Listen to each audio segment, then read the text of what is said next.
Today, I'm going to teach you about exponential growth, and that starts now. Hello, ladies and gentlemen, and welcome back. Glad you could make it. I'd like to welcome you to our channel. I'm Mr. Thompson. It's our job to show you that bow ties are cool and math is fun.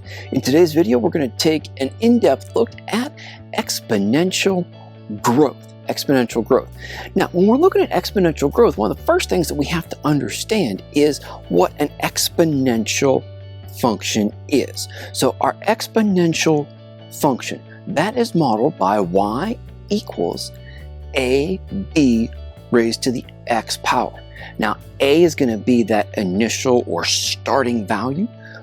B is going to be your change, either your growth or your decay, depending on which type of function you're looking at in your exponential model. So A is going to be our starting point, B is going to be that rate of, or that change. So if B is greater than 1, that's going to be an exponential growth. If B is between 0 and 1, that's going to be exponential decay. But that is for another video. A couple of rules with exponential growth and exponential decay. Notice that A cannot equal 0, and B has to be greater than 0, and it cannot equal 1. B cannot equal 1 because when you raise that 1 to an exponent, it's just the same thing. So there's no growth, no decay. All right, getting down to the meat and potatoes of exponential growth. As x increases, y also increases. So that's going to give us this graph that increases as we move. Our growth factor, once again, b has to be greater than 1 for it to be a growth factor. Using that model, y equals ab to the x. A is your initial value, b is your growth factor. When we're looking at a growth percentage, a growth factor that's based on a percentage, we're going to use a slightly different model where b is going to be replaced with 1 plus r. 1 plus r, where r is that percentage or rate of increase. So 1 plus r. And what we're going to have to do is take that r, that percentage, let's say it's 25%, we're going to have to take that percentage and change it into a decimal, 0.25 for our 25%. So 1 plus 0.25, that's going to show our growth rate, our growth factor of being 1.25. First example today, we'll be using exponential functions, So, problem reads, you invest $1,000 into an account at the end of 6th grade. The account pays 7.25% annually. So a couple of things we got to figure out in this case. First, we have to figure out, is this exponential growth or is this decay? It's an investment. If it's an investment, it is going to increase in value. Well, one would hope it would increase in value. So that's going to be our exponential growth. We need to find our growth factor, our growth rate. Looking at this, it says 7.25%. So what we're going to have to do is take that 7.25%, move the decimal point over 2 places, 0.0725. We're going to add that into our 1 plus r. So 1 plus 0.0725. This is going to be our growth rate or our growth factor. In defining our variables, y equals ab to the x. So we'll start here at y. Y is going to be the amount of money in the account. A is going to be your initial investment, that $1,000. B, your growth factor. We just figured that one out. X is going to be your time period in years. So the last thing that we're going to do in this case is we're going to go ahead and write the exponential function for this.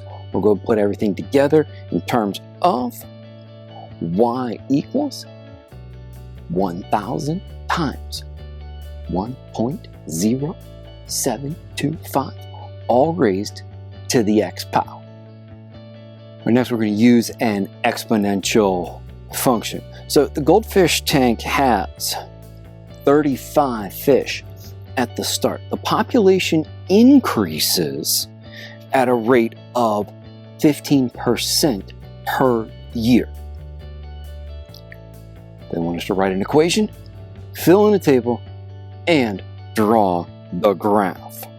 First thing we need to do is determine, is this growth or decay?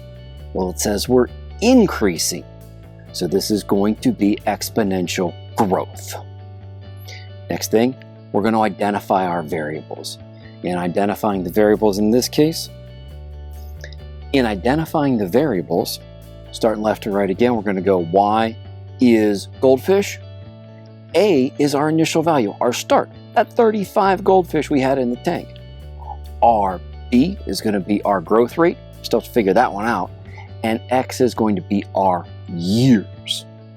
Next step, find that growth rate, 15%. So we're going to take 15%, move the decimal point over 2 places so it becomes 0.15. Add that to 1, so our growth rate or growth factor is 1.15. This is going to be an increase. So we write our equation, Y equals 35 times 1.15 raised to the x. All right, creating the table of values. Ladies and gentlemen, our table of values, x and y, x being the years, y being the number of goldfish. 0, our starting value, is going to be 35. And then we're going to fill in our table of values, 1, 2, 3, 4, 5. I'm pulling all this information right out of the calculator.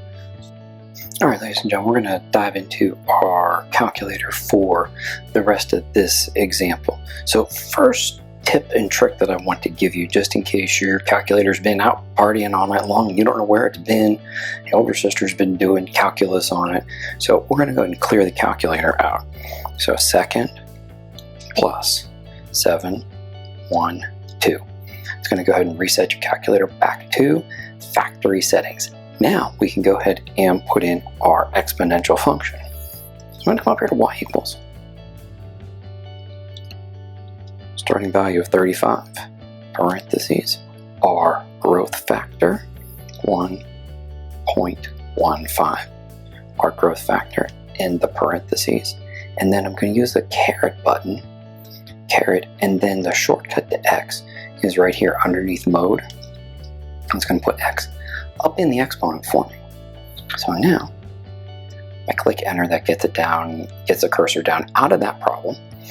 And from here, I can very easily go to table mode. Second graph. See how second is blue? Table is your writing in blue up above graph. So second graph gets me my table mode. And this is going to give me my values for when x is 1, 2, 3, 4, and 5. And you see all those values there. And we've rounded them for the purposes of our table. Then from here, what we're going to do is go ahead and use this information to help us build a graph. X-axis being years, y-axis being number of goldfish. We go ahead and label it and plot our points. Now taking this information and going to graph it. Hey, wait a second, where'd my graph go?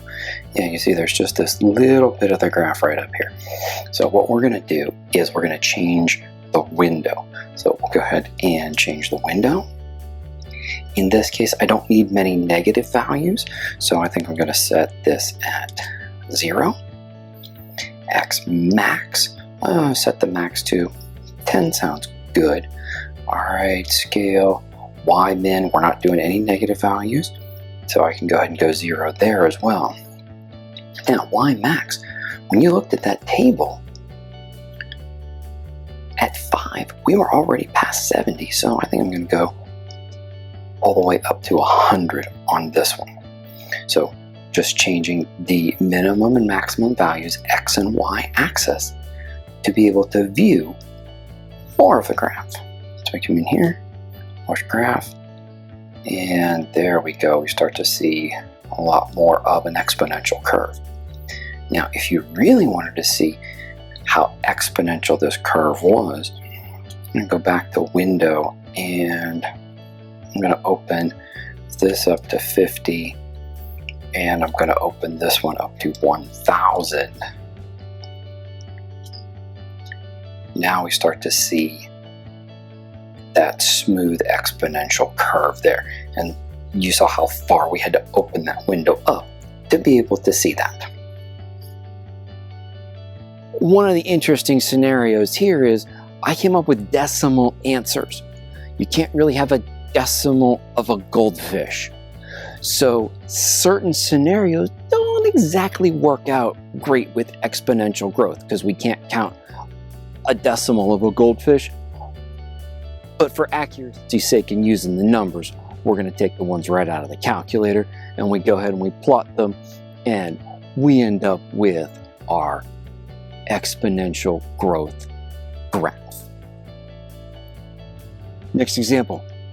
Biologists are working to increase the population of lynx in the wild. So they do a study and they figure out that they have an initial population of 125. And through their efforts, these biologists are able to increase the population exponentially with exponential growth of 3.5% per year. So, first thing we're going to do, let's figure out, is this growth or decay? Well, since we're trying to save the population, we want it to increase, we want it to grow. So this is going to be exponential growth. We're going to define our variables. Lynx for our y, a is our initial value, that starting point at 125. B is going to be our growth rate or growth factor, and x is going to be our years. Second thing we're going to do, or next thing we're going to do is going to find our growth rate, our growth factor, 3.5% per year. So 3.5%, move the decimal point over 2 places, so 0.035. Add that to our 1, so we end up with our B term, our growth factor, growth rate. We write the equation, y equals 125 times 1.035, all raised to the x power. That's raised to the x power. That's going to be our equation. And that's going to be the equation that I put into the calculator to help me come up with this table of values. Remember, our year 0, our starting point, 125. And then we show growth every year. And once again, calculator's coming up with some decimal values. I know you can't have a decimal of a lynx, but for accuracy's sake, we're going with the decimals right out of the calculator. Now, 0 through 5, not showing a whole lot of growth. I mean, in 5 years, we're only growing, what, about 23 lynx, 23 animals in the wild. But where exponential growth starts to get amazing is where you start looking long term. How's this going to look 10 years from now? Well, at 10 years, we go from 125 to 176. That's an increase of 51. That's good. Now, we go 20 years out. 20 years. 248. We have almost doubled our population in 20 years. That is the power of exponential growth. Ladies and gentlemen, I hope this lesson has helped explain a little bit more of exponential growth to you. If you're interested in finding out more about exponential decay, go ahead and check out this video. And if you're more interested in finding out the power of investments with exponential growth, go ahead and check out the second video we've got linked for you. Thanks for watching. I hope you have a fantastic rest of your day. See you on the next one.